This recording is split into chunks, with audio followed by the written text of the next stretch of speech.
जहां path finder global school में board और जेईई मेंस टॉपर्स का भव्य सम्मान किया गया। कार्यक्रम से पूर्व विद्यालय के टॉपर विद्यार्थियों का हेली मंडी व पटौदी क्षेत्र में खुली गाड़ियों के साथ भव्य रोड शो निकाला गया, जिसमें छात्रों का जोश और उत्साह देखते ही बन रहा था। इस दौरान स्थानीय लोगों ने भी विद्यार्थियों का स्वागत कर उनका हौसला बढ़ाया।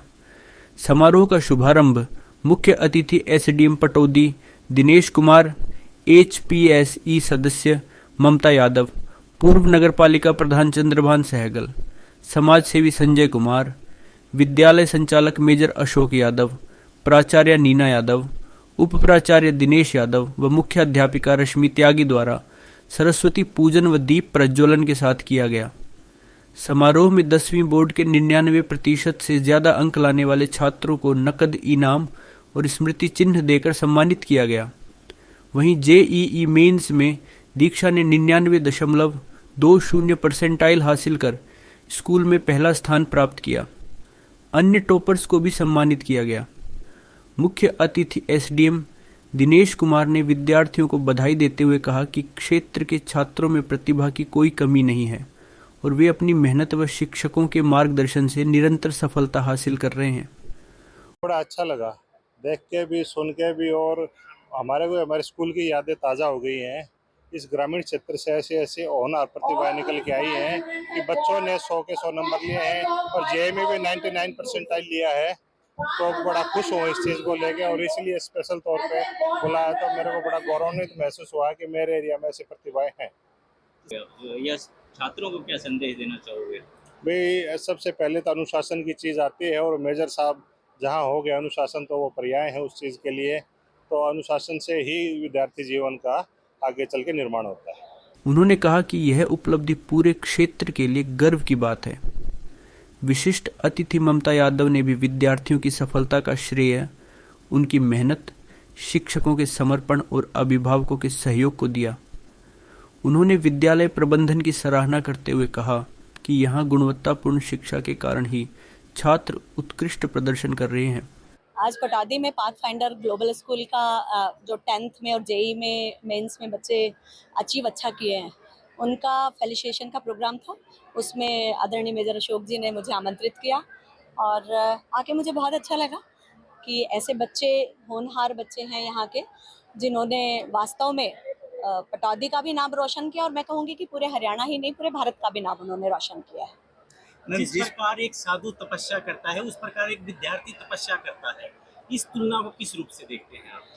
देखिए, साधु तपस्या करता है और विद्यार्थी भी तपस्या करता है। मैं इसको इस रूप में देखती हूँ कि हर व्यक्ति हर समय एक विद्यार्थी होता है। एक साधु भी हमेशा विद्यार्थी होता है। जब वो गुफा में हो, वो कंदरा में हो, वो पहाड़ में हो, वो कहीं पर भी जब तपस्या करता है तो उसके मन में एक साधना होती है। वो साधना होती है कि मुझे मोक्ष प्राप्त करना है या मुझे कोई बहुत बड़ी सिद्धि प्राप्त करनी है। तो उस सिद्धि के लिए वो पूर्णतया दिन रात एक करके रखता है। उसको गर्मी, बारिश, धूप, इससे कोई वास्ता नहीं है, कोई फर्क नहीं पड़ता उसको। और आप देखते हैं कि जब वो उस तपस्या की सिद्धि के बाद वहां से बाहर निकलता है तो उसके अंदर जो तेज होता है वो बहुत अलग होता है। एक विद्यार्थी के साथ भी ये है।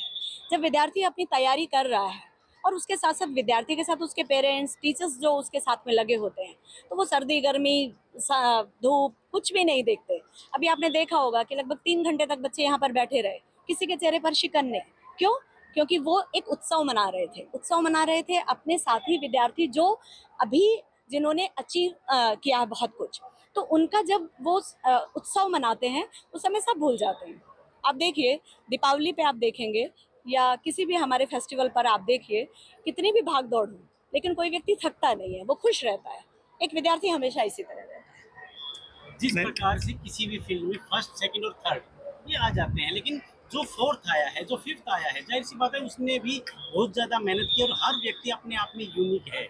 जो लोग स्टेज पर नहीं आ पाए, जो विद्यार्थी स्टेज पर नहीं आ पाए, उनके लिए क्या संदेश है?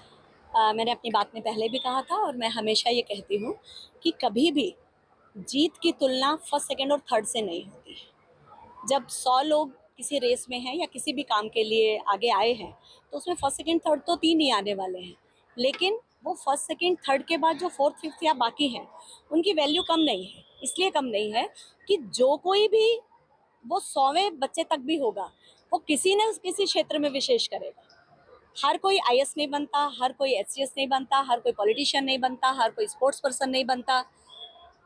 वो जो काम करेगा उसमें वो अपना 100% देगा। क्यों? क्योंकि उसने ऐसे विद्यालय में शिक्षा पाई, ऐसे गुरुओं को पाया, ऐसे माता पिता को पाया, ऐसे समाज को पाया और ऐसे देश को पाया। मैं भारत के लिए तो हमेशा कहती हूँ कि ऐसे देश को पाया जहाँ पर मैं नहीं हम का भाव होता है, जहाँ स्वयं के लिए नहीं दूसरों के लिए जीने का भाव होता है। तो वो सब बहुत ही अपने आप में यूनिक है और महत्वपूर्ण है। मैम, जिस प्रकार से अक्सर आरोप लगते हैं कि भाई दक्षिण हरियाणा में जो है वो पिछड़ापन होता है, लेकिन आपने देख लिया होगा कि टैलेंट की कमी नहीं दक्षिण हरियाणा में। आप एचपीएससी के मेंबर हैं, तो क्या इस तरह की योजनाएं लाएंगे कि दक्षिणी हरियाणा के लोग जो है आगे बढ़ें, या जो देखिए, युवा छात्र हैं वे आगे बढ़ें? जो आप कह रहे हैं ये भी एक मिथ है कि दक्षिणी हरियाणा पिछड़ा है या टैलेंट नहीं है। कहते हैं कुछ नैरेटिव्स होते हैं, नैरेटिव्स बनाए जाते हैं कि ये आगे है वो पीछे है, लेकिन ऐसा नहीं है। दक्षिणी हरियाणा ने पहले भी बहुत कुछ करके दिखाया है। हमारे अभी मेजर अशोक जी यहाँ हमारे साथ में खड़े हैं, ऐसे बड़े बड़े पदों पर आर्मी में बाकी में भी रहे हैं। हाँ, अगर आप नौकरियों की दूसरी बात करेंगे जिसको आप कह रहे हैं, तो पढ़ाई में तो हमारे बच्चे हमेशा अव्वल रहे, लेकिन कुछ नौकरियों में है, कुछ में नहीं है। कितने मौके मिले नहीं मिले मुझे मालूम नहीं, लेकिन मैं इतना जानती हूँ कि पिछले 12-15 सालों का अनुभव जो हम देख रहे हैं, और आज के दिन भी मैं कह सकती हूँ कि सिर्फ दक्षिणी हरियाणा के लिए नहीं, तो पूरे हरियाणा के एक एक विद्यार्थी के लिए, एक एक छात्र के लिए एक जैसे अवसर हैं, जिसको हम समान अवसर की बात कहते हैं। वो समान अवसर उसके शिक्षा के लिए हैं, समान अवसर रोजगार के लिए हैं, समान अवसर उसके ओवरऑल डेवलपमेंट के लिए है। उसको हर फील्ड में एक समान अवसर मिल रहा है। इसलिए आप देखते होंगे कि अगर आप कैलकुलेशन करेंगे तो क्लास 1 से लेके और ग्रुप डी तक हरियाणा के हर क्षेत्र के बच्चे बड़ी बड़ी संख्या में आ रहे हैं। एक एक गांव से 5-5, 10-10 बच्चों का अपॉइंटमेंट हो रहा है। वो इसीलिए हो रहा है क्योंकि सबको समान अवसर है। अवसर एक समान है लेकिन संसाधन समान नहीं है। मुझे लगता है संसाधन भी समान है। अभी अगर आप देखेंगे, अगर हम आज की बात करते हैं, मैं आज की ही बात करना चाहूँगी। आप अगर देखेंगे तो संसाधन भी एक समान है। मैं अभी पिछले दिनों किसी रेवाड़ी, ये पटौदी, ये सारा एजुकेशनल हब बनता जा रहा है धीरे धीरे। और जब ये एजुकेशनल हब है तो निश्चित रूप से जहाँ शिक्षा सबसे ज़्यादा महत्वपूर्ण मिल रही है, तो वो विद्यार्थी सब फील्ड में जाएगा। तो अभी आप देखिए हमारा बच्चा कहाँ नहीं है, हर जगह हमारे बच्चे जा रहे हैं। लेकिन मैम, एजुकेशन हब तो बन रहा है, जी। लेकिन प्राइवेट फील्ड में ज़्यादा बन रहा है। सरकारी जो संस्थाएं हैं वो जो सुविधाएं मिलनी चाहिए वो नहीं मिल पा रही है। ये आप आज भी हमारे से सुन लो, क्योंकि हम जटोली कॉलेज को लेकर के बार बार समस्याओं को उठा रहे हैं कि वहाँ से जो है बच्चों का जीवन खराब हो रहा है। इस तरह से जो है पटौदी का स्कूल कॉलेज जो है बने डिक्लेयर हुए काफ़ी टाइम होगा, लेकिन अभी तक उसकी बिल्डिंग के लिए डिसाइड नहीं हो पाया है। तो मैं देखो, आपको रोकना चाहूंगी क्योंकि ये मेरा डोमेन नहीं है, इसमें मैं कुछ कह भी नहीं पाऊंगी। हाँ, लेकिन मैं इतना ज़रूर कहना चाहूंगी कि पिछले कुछ वर्षों में मैंने देखा है कि बहुत हरियाणा सरकार की एक बहुत बड़ी अच्छी योजना थी कि हर 20 किलोमीटर के बाद एक कॉलेज होगा। आप देखते हैं वो कॉलेज बने, लेकिन बनने के बाद में इंफ्रा डेवलप होना उसमें समय लगता है।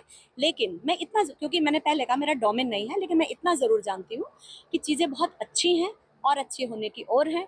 हाँ, एक बात मैं आप सबसे आग्रह करती हूँ जो भी यहाँ पर हैं और मेरे द्वारा जो आपके द्वारा जो सुन रहे हैं, किसी भी राष्ट्र का विकास मात्र सरकार के कारण से नहीं होता है, सरकार पर छोड़ने से भी नहीं होता है।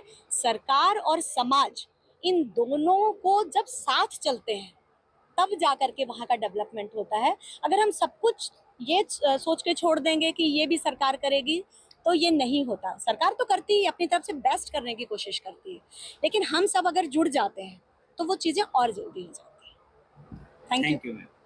इसके लिए क्या कहना चाहेंगे आप?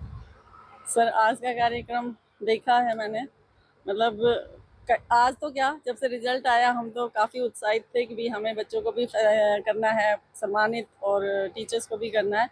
जो रिजल्ट, मैं शायद आपसे पहले भी कई बार मिली हूँ, तो पर इसकी जिसकी उम्मीद थी, हमारी उम्मीद से भी ज़्यादा अच्छा रिजल्ट आया।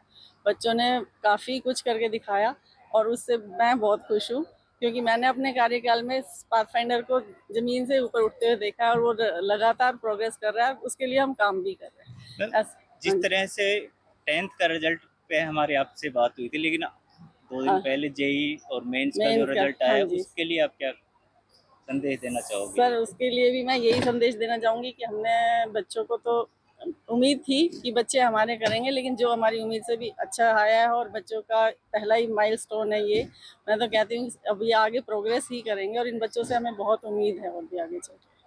क्योंकि माँ बाप ने भी हम पे अटूट विश्वास करके छोड़ा हुआ है बच्चों को, और हम भी उसको अपनी पूरी मतलब कहते हैं ना कि जी जान लगा करके उसे पूरा कर रहे हैं।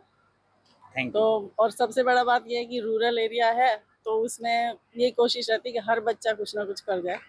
तो नीचे से लेकर ऊपर तक हम हर बच्चे पे काम करते हैं, तो वही हमारे लिए यही है कि हम कुछ कर पा रहे हैं।